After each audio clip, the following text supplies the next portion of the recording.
we may feel like we need to get into this academic language or this nebulous way of speaking. Really, I just did ABCD. I just said what it was. I'm just trying to rehearse for this thing. I'm trying to build choreography for this thing. I'm trying to invite these people to be a part of this thing for these reasons. And I was just very clear and honest about it. I didn't mince words. I didn't try to cater to any one person. I was just saying, this is my truth. Y'all accept it or you don't. Hi, folks, and welcome to SHEcago Talks, the special series where we highlight womenists in Chicago who are making notable strides and impacts in their respective fields. I am your host, Keyierra, and shout out to our show's producer, Jovan. Give it up, y'all. Woo! So we're very, very excited. This is not the first of this series, but it's the first episode of the relaunch of this series. So we're very excited to be here, and we're even more excited about our first guest. I love this person dearly. She's one of my closest friends, and I respect her mind, I respect her work, I respect her thoughts. And I'm so grateful that she decided to be our first guest. So, without further ado, I would like to introduce movement artist, choreographer, curator, arts administrator, and writer Aaliyah Christina. Round of applause for Aaliyah, y'all. Woo! Hi, Thank you. Aaliyah. You are most welcome. How is today for you so far? Just getting started. Yeah. Well, we are happy that you are just getting started with us. Thank Before we jump in with questions, I do want to take a moment to read a little bit from your bio so folks have a little bit more understanding of what you do. you. Aaliyah Christina creates and supports performance work as an administrator, curator, movement artist, and writer. She makes dances and writes poetic stories about relationship, power dynamics, mental health, and Blackness as a resident on the South Side of Chicago. She works as the artist programs manager and associate curator at Links Hall, co-organizes with Performance Response Journal, also known as PRJ, and collaborates with community organizations and fellow artists across the city of Chicago. Okay, Leah, so we're going to jump in. And the first thing I want to talk to you about, of course, is your dance practice. So please share with us a little bit of your background of how you started dancing. And then from there, what then influenced you or inspired you to then pursue it as a professional career? Well, takes me back a little bit. I kind of officially started dancing when I was I think 4 or 5. My cousin said that I couldn't dance. He said that I was talentless. He didn't say those words, but he said I couldn't dance. And I challenged myself and him, and I was like, I can dance. I'm gonna show you. And I Oh, made my mama put me in some dance classes, so that then the next summer when I visited, I could show them that I danced. But I was still very shy, so I barely even showed them that I could dance once I could. But I didn't really start taking it seriously until I was in high school when I started, dancing at a studio company or whatever. It was a competition studio company. We went to competitions all over the East Coast where I grew up partially, in Maryland and Virginia, the DMV area basically. mm-hmm. Um, and yeah, and I grew up watching, uh I was a cheerleader as well growing up. I grew up watching HBCU squads at the football games. And I also just was really enthralled by like the spectacle of dancing with a band and dancing um, on a stage. I didn't really follow, like, I did the social dances, but I didn't follow like the celebrities who had the big dance numbers and learn their choreography. Like a lot of my dance mates in my studio, they were doing like the Beyonce single ladies dance, and Yeah. I didn't learn that at all. I watched it, but I was like, oh, cool, whatever, girl, okay. Um, and so when I got to high school, I started thinking about college, because that was a huge thing my mom wanted me to do. And I was trying to figure out what I even wanted to major in, what I wanted to do past college, if that was a thing, you know. Um, so I started looking at colleges, and unfortunately, the HBCUs that I wanted to go to, they didn't have degree programs in dance. They had minors, some of them, and some of them had like they had squads that danced with the band, but I wanted to study it. I wanted to like make that my whole life, you know what I'm saying? Um, Kind of inspired by some of the dance movies like Step Up and shit that or Mhm. sorry, let me cuss. My bad. Uh That's fine. Inspired by some of the dance movies of the time. So this is like the late 2000s, early 2010s, show my Mhm. age, I guess. Where, you know, I was like, I want to dance. I want to do it professionally, you Yeah. know. So, yeah, I found Columbia College Chicago on a whim because I was also looking up schools that took my credits. You know, I had some high school credits that were eligible for college. Um, and I was also a sports fan, and one of my favorite teams was a Chicago team. I won't be specific about that. It's kind of embarrassing now. But I looked up a Chicago school because I wanted to be in the city. I also wanted to get away from the East Coast. I didn't want to be over there anymore. I kind of Yeah. hated it. So I chose Chicago. The dance program was open placement, which was great because I had taken a year off of training. Mhm. So I was still in theater. I was a theater kid in high school. I was still in theater, but I wasn't training in dance. So I took a break, but when I got here, I was like, let me see what they do in Mhm. Chicago. And then it Chicago. opened up this whole like can of worms. I had no idea that the dance would be what it is here in this city, you know, because they don't talk about Chicago on a global or even not Yeah. even they talk about it globally, but they don't really talk about it on a national scale when you Yeah. other parts of the country. They don't talk about Chicago dance like a thing. Like it is a very well kept gem. Absolutely. So yeah, and now like I my plan was to make it my life, and now it is my life. Every aspect of my life.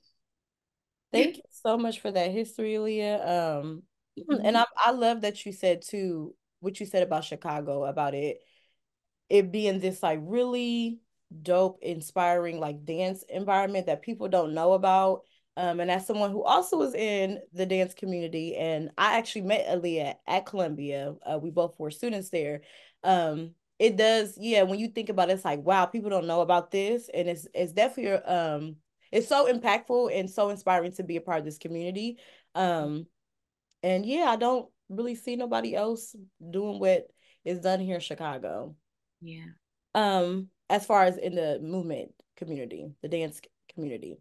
I do want to talk a little bit about your curating experience, but what I would like to do is for you to share the first curating experience you had and what kind of was your blueprint, or was there someone that you utilized to in your approach to curating that event or whatever. Well, my very first curatorial job was with the Jello dance series in 2017.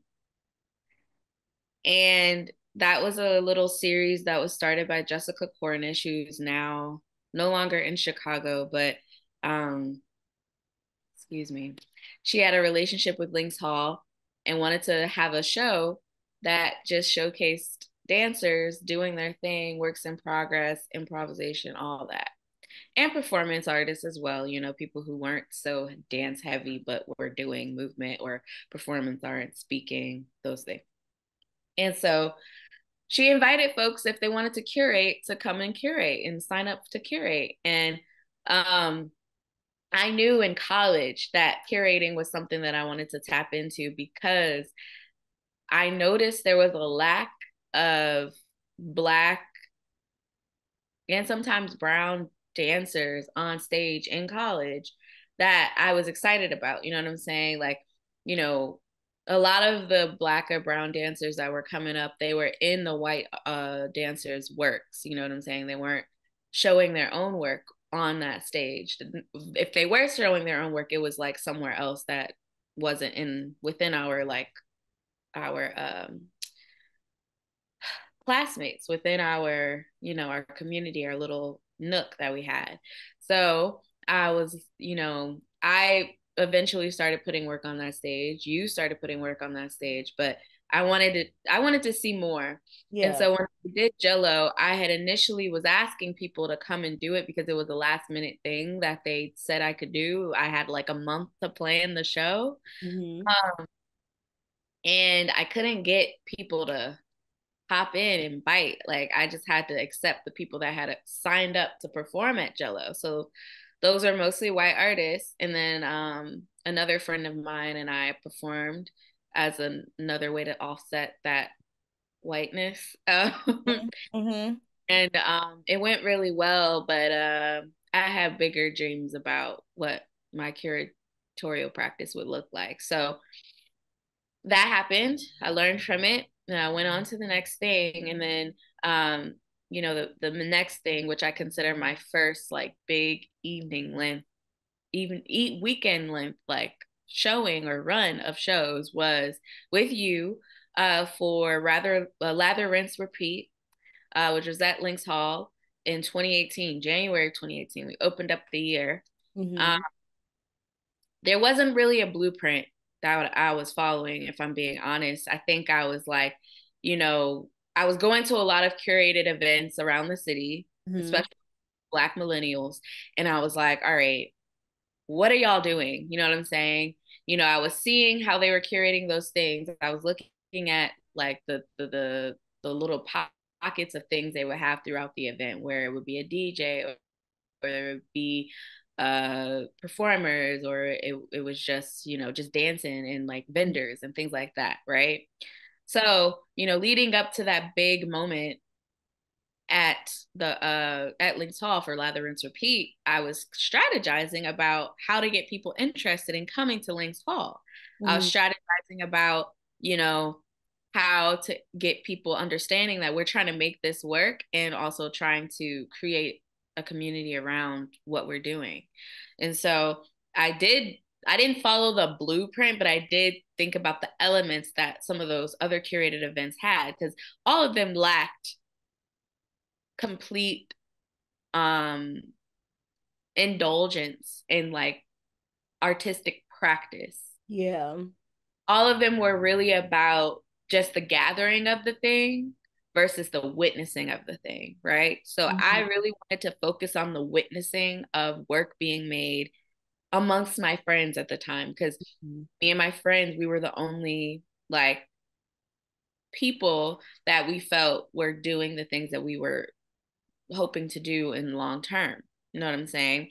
And of course, our mentors were doing those things already, but they were at a whole different level. They had a different set of community members. You know what I'm saying? And so Mm-hmm. I decided to create something where we had other community involved, like vendors. We had a DJ where people could feel comfortable dancing with us, not just witnessing us. And so, you know, we had little pop-up events leading up to that. So we had like a alumni showcase at Columbia where I invited other artists from different graduating years to come and show some works that they are working on, like little, like low stakes works in progress. You know what I'm saying? Not too much tech. It was in the studio, like the 300 studio, which is one of our classrooms at It's like Columbia a Dance. black box Yeah, space. the Dance Center Right. Black Box Mm-hmm. Studio. And then, um, you know, we had the crowd fund for that thing. We had to pay for it. So we had to get some money. So we literally did like it was like not only was it a crowdsourcing campaign, but it was also a marketing campaign to like be like, hey, we got this show coming up in January, you know, all the way from September through, you know, we got this show coming up in January. We got to pay for the venue. We also have to pay, you know, our artists. We want everybody to be paid for the work that they're making. You know what I'm saying? So we had that crowdsourcing campaign. I think we raised close to $2,000. Um, And so that means that we were able to pay for the venue. We were also able to like show snippets of people's rehearsal to Yeah. show like what people were working on. That was really cool. It was like building the buzz around the thing. And then we got to that point. We, had the show. I think both nights were sold out for the most part. I think, yeah, no, sold out because people were sitting on the floor as well. So that felt really good. We had, three artists, Trinity, Bobo, and Isha Janae. Um, and then we had other performers a part of it. And then, the vendors, I think they made a good amount of money with the things that they were selling, which was nice. People felt comfortable to get up and dance in between sets, and they were sets in a sense, kind of similar to how you will go to a music show. You have a set of 15 minutes for each artist or 30 minutes, you know what I'm saying? And you really can get immersed into the performance, you know what I'm saying? And it was really great. People came out, they showed support, they showed love. We felt really good, I think, after the fact. It felt like something that was, something was building, it felt like the catalyst for something. And it enough, the little curatorial, like little name I created for like us and myself was Catalyst Movement, to build and grow and innovate and push something that we were really dreaming to happen through our movement practice, our movement artistry. So yeah, that Catalyst Movement, it lasted, I think, up until the pandemic started. I think I was going back to rework some things because I had an initial idea of what I wanted it to be. Then we had setbacks, along the way with funding and securing space. And also I started thinking about like accessibility and time, and I started curating with other people. Yeah. So time just got away from us, but it was a cool run for 3 years. We did so many things and met so many people. I think it catapulted us to really think about independent art practice versus joining a company or a troupe or whatever. We were very much about just making our shit from the ground up and doing it. My mama said, do not be unequally yoked. My mama said, take 6 months, minding your business. Take 6 months, get out of everybody else's business. And that's how you make it through it here.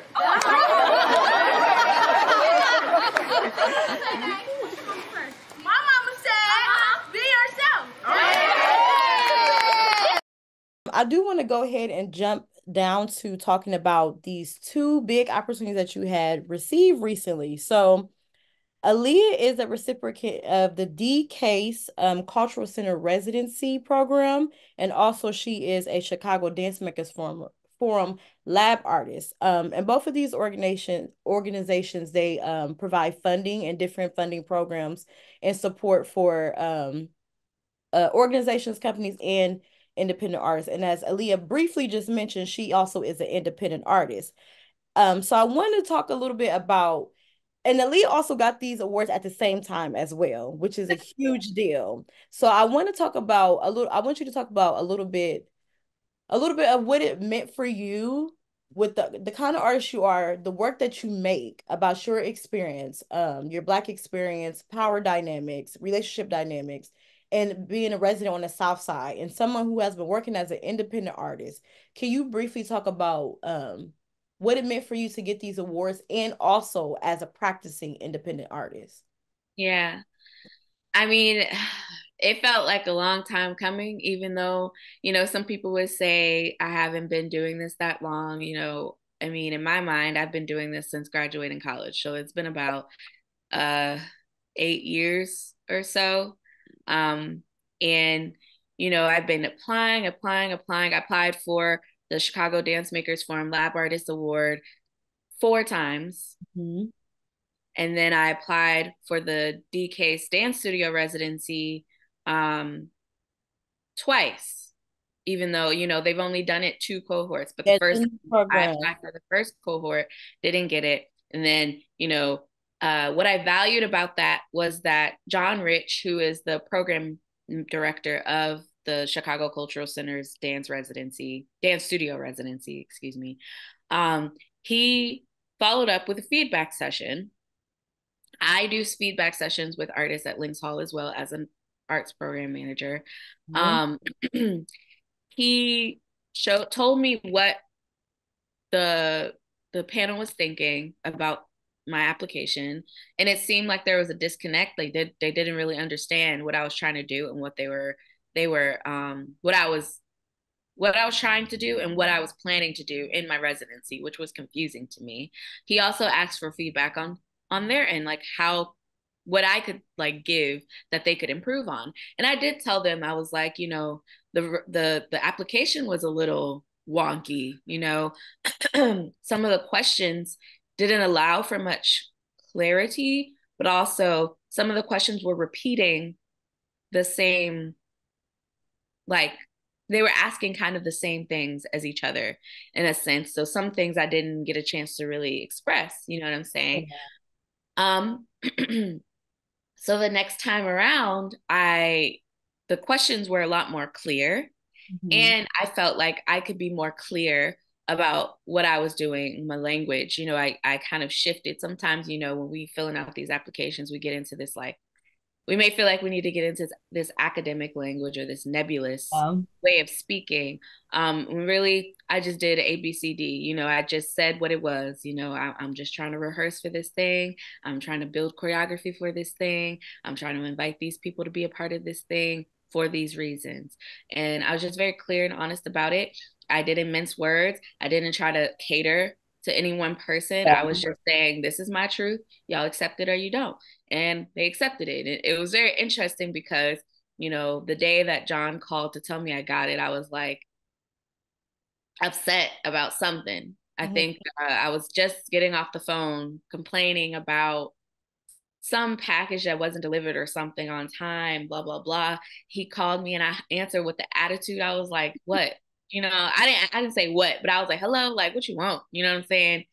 And, yeah, and he was like, hey, Aaliyah, in the sweetest voice, you know, John has a really sweet voice. And he was like, hey, Aaliyah, how you doing? I was like, I'm good, John. How are you?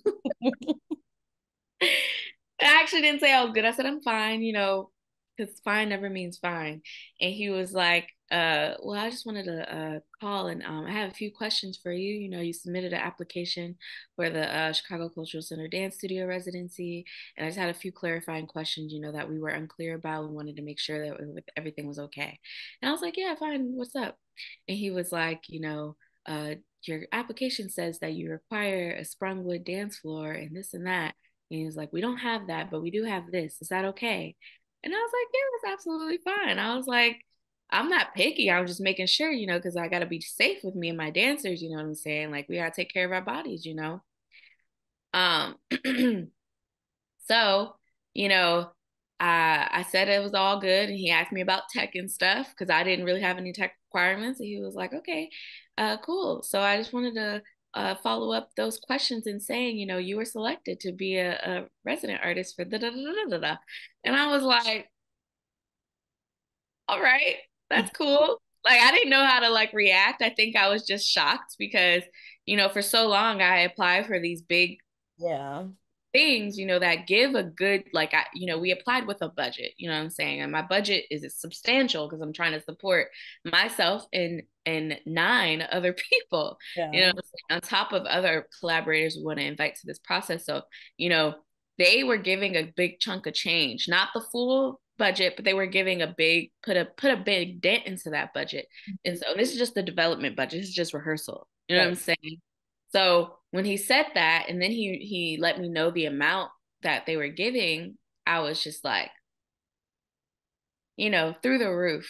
Because I had never, I think, you know, in 2021, I received the Make a Wave grant from 3Arts, which was like, you know, a 4-figure something that was really nice. But this, you know, I was just like, whoa, because I had applied to so many things over the last 8 years to get something like this, you know, and always feeling like I didn't deserve it or I wasn't worthy of it or I didn't make the work that was important enough to get it.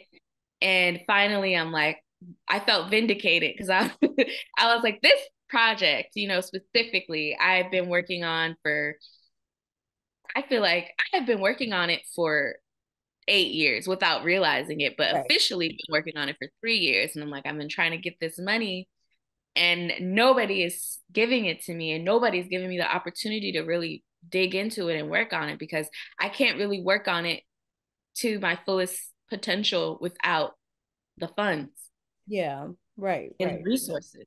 And Right. so this dance studio residency was just like, it came at the perfect time.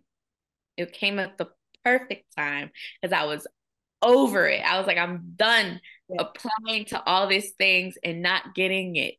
And I have all these people that I'm trying to support with this work. You know what I'm saying? I have all these communities that I'm trying to support with this work. So I'm like, if I don't get it this time, I don't know what I'm gonna do. You know what I'm saying?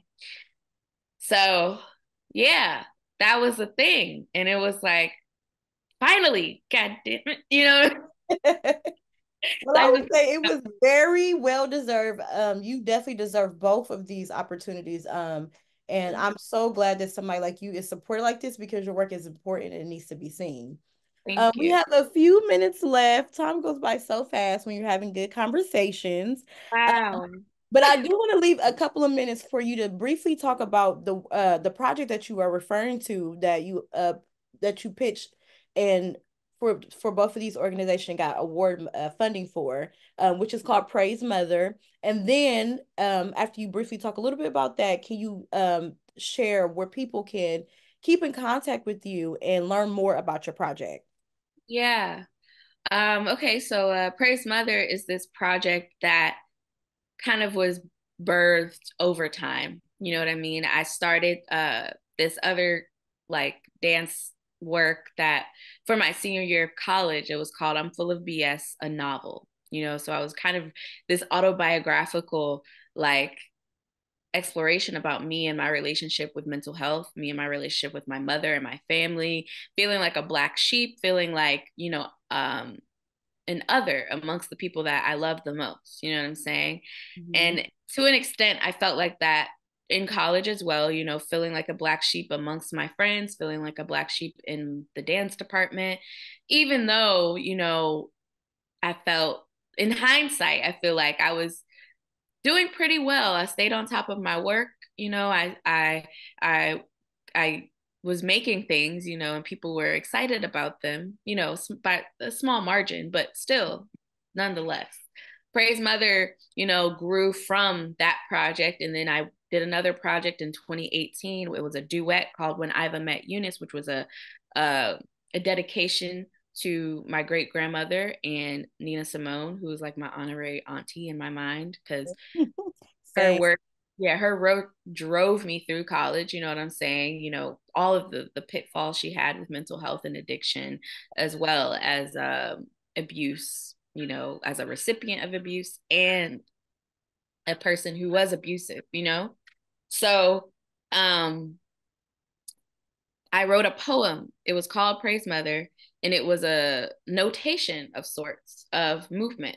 You know, we created this improvisational score, and when I've met Eunice, that we were trying to get back to connecting to earth, connecting to soil, connecting to ancestor, connecting to um, our spiritual mother. You know what I'm saying? Um, and the poem really was just getting into this like how our bodies feel when we actually are just free and moving with the way that our bodies are telling us to move, with the way that spirit is telling us to move. And also talking about the ways in which Black women, Black femme, Black gender expansive folk, how we are constantly trying to keep on moving through the BS, you know what I'm saying? Keep on moving through all the things that are pushing us back and away from our greater potential, our greatest purpose. You know what I'm saying?